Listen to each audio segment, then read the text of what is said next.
செய்திகள் நிறைவடைகிறது. அடுத்து வரும் 7 மணி செய்திகளை வழங்குவதற்காக இணைகின்றனர் நெறியாளர்கள் பாலவேல் மற்றும் காயத்ரி. நன்றி அபிநயா. இனி நேரத்திற்கான தலைப்புச் செய்திகளை பார்க்கலாம். கனமழையால் நீலகிரியில் 4 தாலுகாக்களில் பள்ளிகளுக்கு இன்று விடுமுறை. மாவட்ட ஆட்சியர் அறிவிப்பு.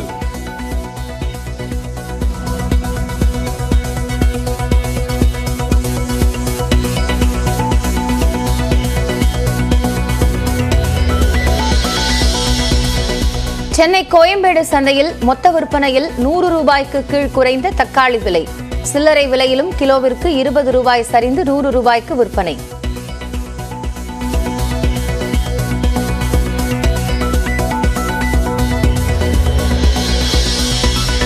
உற்பத்தி குறைவால் நாடு முழுவதும் தக்காளி விலை உயர்ந்திருப்பதாக அமைச்சர் பெரிய கருப்பன் விளக்கம். தமிழ்நாட்டில் தக்காளி பதுக்கல் இல்லை எனவும் பேட்டி.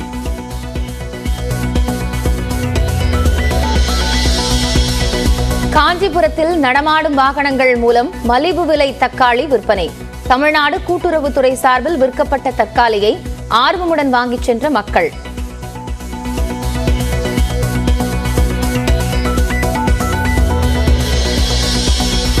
மகளிர் உரிமை தொகை பயனாளிகள் தேர்வுக்கான வழிகாட்டு நெறிமுறைகள் என்னென்ன? மாவட்ட ஆட்சியர்கள் உயரதிகாரிகளுடன் முதலமைச்சர் ஸ்டாலின் இன்று ஆலோசனை.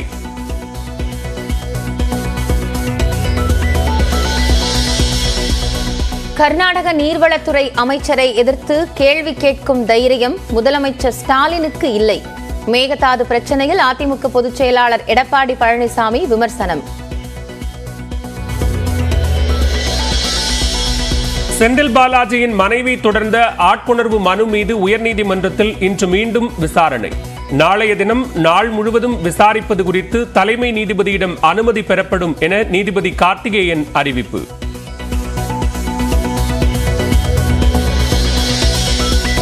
பரபரப்பான அரசியல் சூழலில் ஆளுநர் RN ரவி இன்று டெல்லி பயணம்.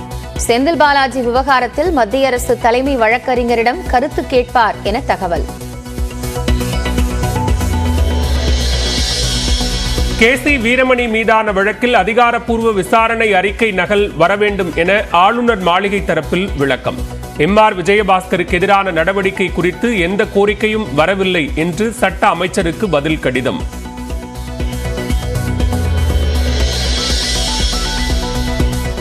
ஊழல் புகாரில் சிக்கிய அதிமுக முன்னாள் அமைச்சர்களை காப்பாற்றவே கோப்புகள் வரவில்லை என்று கூறுகிறார் ஆளுநர். உண்மைக்கு புறம்பான தகவல்கள் ஆளுநரின் பதில் கடிதத்தில் உள்ளதாக சட்டத்துறை அமைச்சர் ரகுபதி கண்டனம்.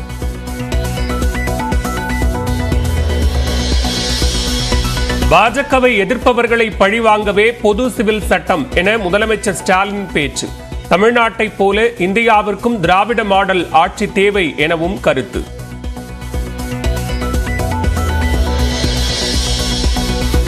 தேனி மக்களவை தொகுதியில் OPS மகன் OP ரவீந்திரநாத்தின் வெற்றி செல்லாது என உயர்நீதிமன்றம் தீர்ப்பு. மேல்முறையீடு செய்ய ஏதுவாக 30 நாட்கள் தீர்ப்பை நிறுத்தி வைக்கவும் நீதிபதி அறிவிப்பு.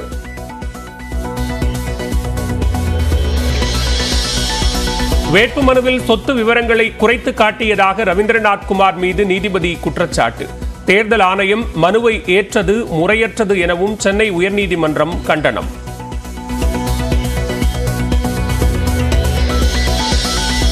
வடகிழக்கு பருவமழை முன்பாகவே சென்னையில் மழைநீர் வடிகால் பணிகளை முடிக்க வேண்டும். அதிகாரிகளுக்கு தலைமைச் செயலாளர் சிவ்தாஸ் மீனா உத்தரவு.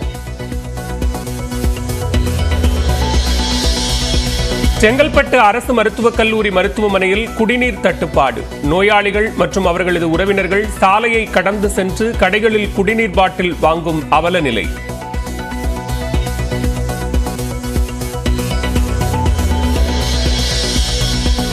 அவதூறு வழக்கில் 2 ஆண்டுகள் சிறை தண்டனை விதிக்கப்பட்டதை எதிர்த்த ராகுல் காந்தியின் மேல்முறையீட்டு வழக்கு இன்று தீர்ப்பளிக்கிறது குஜராத் உயர்நீதிமன்றம். உத்தரப்பிரதேசம் சத்தீஸ்கர் மாநிலங்களுக்கு பிரதமர் நரேந்திர மோடி இன்று பயணம். 3 வழித்தடங்களில் வந்தே பாரத் ரயில் சேவைகளை தொடங்கி வைக்கிறார்.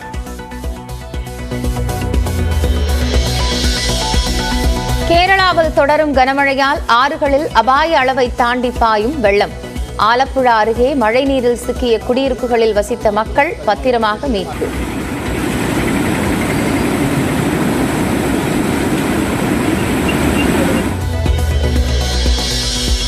நிலவை ஆய்வு செய்யும் சந்திரயான் 3 விண்கலம் ஜூலை 14ஆம் தேதி விண்ணில் ஏவப்படும்.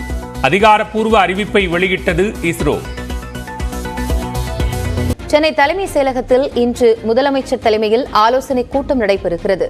பிற்பகல் 3 மணி அளவில் நடைபெறும் இந்த கூட்டத்தில் மாவட்ட ஆட்சியர்கள் நேரடியாக கலந்து கொள்ள உள்ளனர். இதேபோன்று மாவட்ட அளவிலான காவல் உயரதிகாரிகள், சார் ஆட்சியர்கள் உள்ளிட்டோர் இணைய வழியில் கட்டாயம் கலந்து கொள்ள வேண்டும் என தலைமைச் செயலாளர் சிவதாஸ் மீனா அறிவுறுத்தியுள்ளார்.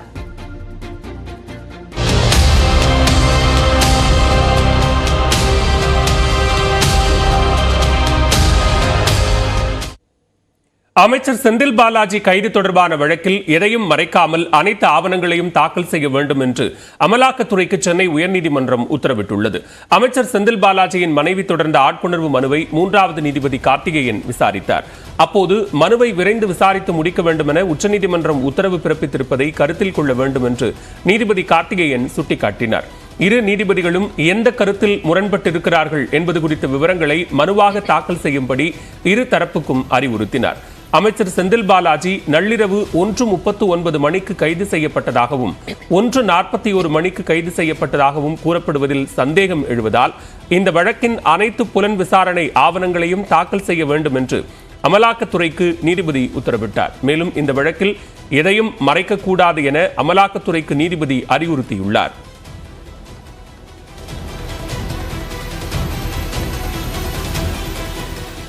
அமைச்சர் செந்தில் பாலாஜியின் மனைவி தொடுத்த ஆட்கொணர்வு மனு குறித்து சனிக்கிழமை நாள் முழுவதும் விசாரிக்க முடியுமா என்பது பற்றி இன்று முடிவு செய்யப்படும் என இந்த வழக்கின் 3வது நீதிபதி சி.வி. கார்த்திகேயன் தெரிவித்துள்ளார்.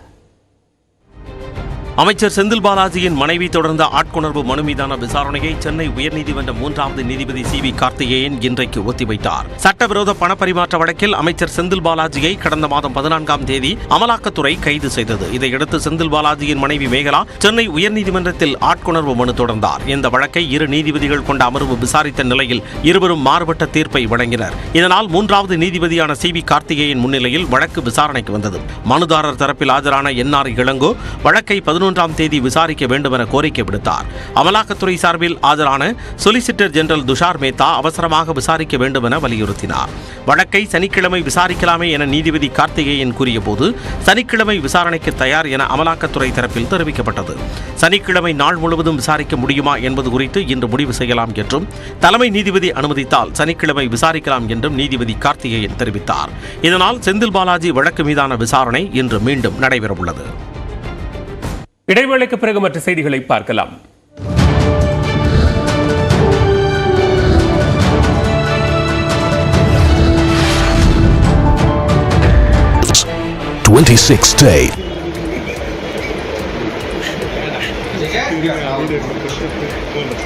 कोई प्रॉब्लम तो नहीं है? नो।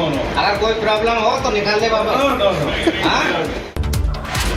சந்திரயான் 3 விண்கலம் வரும் 14ஆம் தேதி விண்ணில் செலுத்தப்பட உள்ளதாக இஸ்ரோ அறிவித்துள்ளது.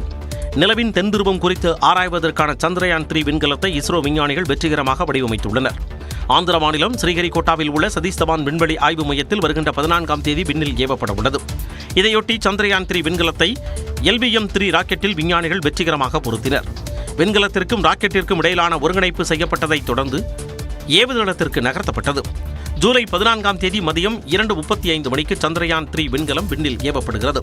உள்நாட்டிலேயே முற்றிலும் தயாரிக்கப்பட்ட இந்தியாவின் பிரம்மாண்ட ராக்கெட்டான LVM-3 43.5 மீட்டர் நீளமும் 640 டன் எடையும் கொண்டது. திட, திரவ, கிரையோஜெனிக் என 3 நிலைகளில் எரிபொருள் உதவியால் விண்ணில் செல்லக்கூடிய இந்த ராக்கெட் 4 டன் எடையை புவி நிலை சுற்றுப்பாதைக்கு எடுத்துச் செல்லும் திறன் கொண்டது. வரும் 14ஆம் தேதி விண்ணில் ஏவப்படும் சந்திரயான் 3 விண்கலம் ஆகஸ்ட் 24 அல்லது 25ஆம் தேதி நிலவை சென்றடையும் என்று இஸ்ரோ தலைவர் சோம்நாத் தெரிவித்துள்ளார். கர்நாடக மாநிலம் பெங்களூருவில் G20 அமைப்பு சார்பில் விண்வெளித்துறையில் ஆதிக்கம் செலுத்தும் நாடுகளின் மாநாடு நடைபெற்று வருகிறது. இதில் கலந்து கொண்ட பிறகு செய்தியாளர்களை சந்தித்த இஸ்ரோ தலைவர் சோம்நாத் சந்திரயான் 3 விண்கலம் திட்டமிட்டபடி நிலவில் தரையிறங்கும் என்று நம்புவதாக கூறினார். இதில் உள்ள 26 கிலோ எடை கொண்ட ரோவர் 2 வாரங்கள் நிலவில் ஆய்வு செய்யும் என்றும் அவர் தெரிவித்தார். Unlike 24 hours a day for Earth, the day on Moon is 15 days. So 15 days you will have sunlight, and next 15 days there is no sunlight for one location. So we will have to land on the first day of the 15th day slot of the day. Then we will have live for at least 15 days. So this is the date on which we have to land. If everything goes well, then it becomes 23rd of August. ரோவரில் உள்ள பல்வேறு கேமராக்கள் பல்வேறு கோணங்களிலிருந்து நிலவை புகைப்படம் எடுத்து பூமிக்கு அனுப்பும் என்று அவர் கூறினார். மேலும் ரோவரில் சூரிய தகடுகள் பொருத்தப்பட்டிருப்பதாகவும் அவற்றின் பேட்டரிகள் முழுமையாக பரிசோதிக்கப்பட்டதாகவும் சோம்நாத் உறுதிபட கூறினார். திட்டமிட்டபடி அனைத்தும் சிறப்பாக நடந்தால் நிலவு குறித்தான ஆய்வில் மிகப்பெரிய இலக்கை அடைய முடியும் என்று இஸ்ரோ தலைவர் நம்பிக்கை தெரிவித்தார். சென்னை தாம்பரம் அருகே சாலையில் சென்று கொண்டிருந்த வேன் திடீரென தீப்பிடித்து எரிந்ததால் பரபரப்பு ஏற்பட்டது. ஸ்ரீபெரும்புதூரில் உள்ள தனியார் நிறுவனத்திற்கு வேலைக்கு ஆட்களை ஏற்றிச் செல்லும் வாகனம் கடந்த 3 தினங்களுக்கு முன்பு பழுதானது. பழுது நீக்கப்பட்டு சர்வீஸ் சென்டரிலிருந்து வாகனத்தை பார்த்திபன் என்பவர் ஓட்டிச் சென்றார். தாம்பரம் அருகே சென்றபோது வேனில் திடீரென புகை வந்தது. உடனே சுதாரித்துக் கொண்ட ஓட்டுநர் அவசரமாக வாகனத்திலிருந்து இறங்கினார். சிறிது நேரத்தில் வாகனம் தீப்பற்றி எரிந்தது.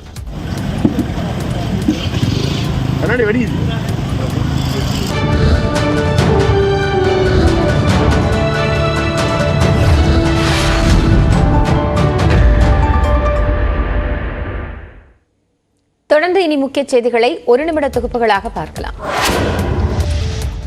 பாஜகவை எதிர்ப்பவர்களை பழிவாங்கவே பொது சிவில் சட்டம் என்று முதலமைச்சர் மு.க.ஸ்டாலின் விமர்சித்துள்ளார். புதன்கிழமை நடந்த அதிமுக மாவட்ட செயலாளர்கள் கூட்டத்தில் பேசிய அக்கட்சியின் பொதுச் செயலாளர் எடப்பாடி பழனிசாமி மத்திய அரசின் பொது சிவில் சட்டத்தை அதிமுக ஆதரிக்காது என்றார். இந்நிலையில் துர்கா ஸ்டாலினின் சகோதரர் இல்ல திருமண விழாவில் பேசிய முதலமைச்சர் மு.க.ஸ்டாலின் பொது சிவில் சட்டம் மூலம் எதிர்க்கட்சிகளை துன்புறுத்த பாஜக நினைப்பதாக குற்றஞ்சாட்டினார். அந்த பொது சிவில் சட்டம் என்பது நாட்டிலே ஏற்கனவே சிவில் சட்டம், கிரிமினல் சட்டம் என்ற சட்டங்கள் இருக்கிறது. ஆக அதை நீக்கிவிட்டு பொது சிவில் சட்டமாக கொண்டு வந்து பாரதிய ஜனதா கட்சியுடைய கொள்கைகளை அந்த ஆட்சியை எதிர்க்கக்கூடியவர்களெல்லாம் பழிவாங்க வேண்டும் என்கிற நோக்கத்தில் மக்களுக்கு துன்பங்களை, கொடுமைகளை கொண்டு வந்து சேர்க்க வேண்டும் என்கிற அந்த தீய சக்தியோடு இன்றைக்கு அவர்கள் செய்து கொண்டிருக்கக்கூடிய இந்த காரியங்களை எல்லாம் பார்த்துக் கொண்டிருக்கிறோம். ஏற்கனவே சிபிஐ, வருமான வரித்துறை, அமலாக்கத்துறையை வைத்து பாஜக மிரட்டி வருவதாகவும் முதலமைச்சர் கூறினார். கர்நாடக நீர்வளத்துறை அமைச்சரை எதிர்த்து கேள்வி கேட்கும் தைரியம் முதலமைச்சருக்கு இல்லை என்று அதிமுக பொதுச் செயலாளர் எடப்பாடி பழனிசாமி கடுமையாக விமர்சித்துள்ளார். திருச்சி திருவெரும்பூர் பெல் நிறுவன வளாகத்தில் மறைந்த முன்னாள் முதலமைச்சர் எம்ஜிஆருக்கு 7 அடி உயர வெண்கல சிலை திறப்பு விழா நடைபெற்றது. இதில் கலந்து கொண்ட பொதுச் செயலாளர் எடப்பாடி பழனிசாமிக்கு பூரண கும்ப மரியாதையுடன் வரவேற்பு அளிக்கப்பட்டது.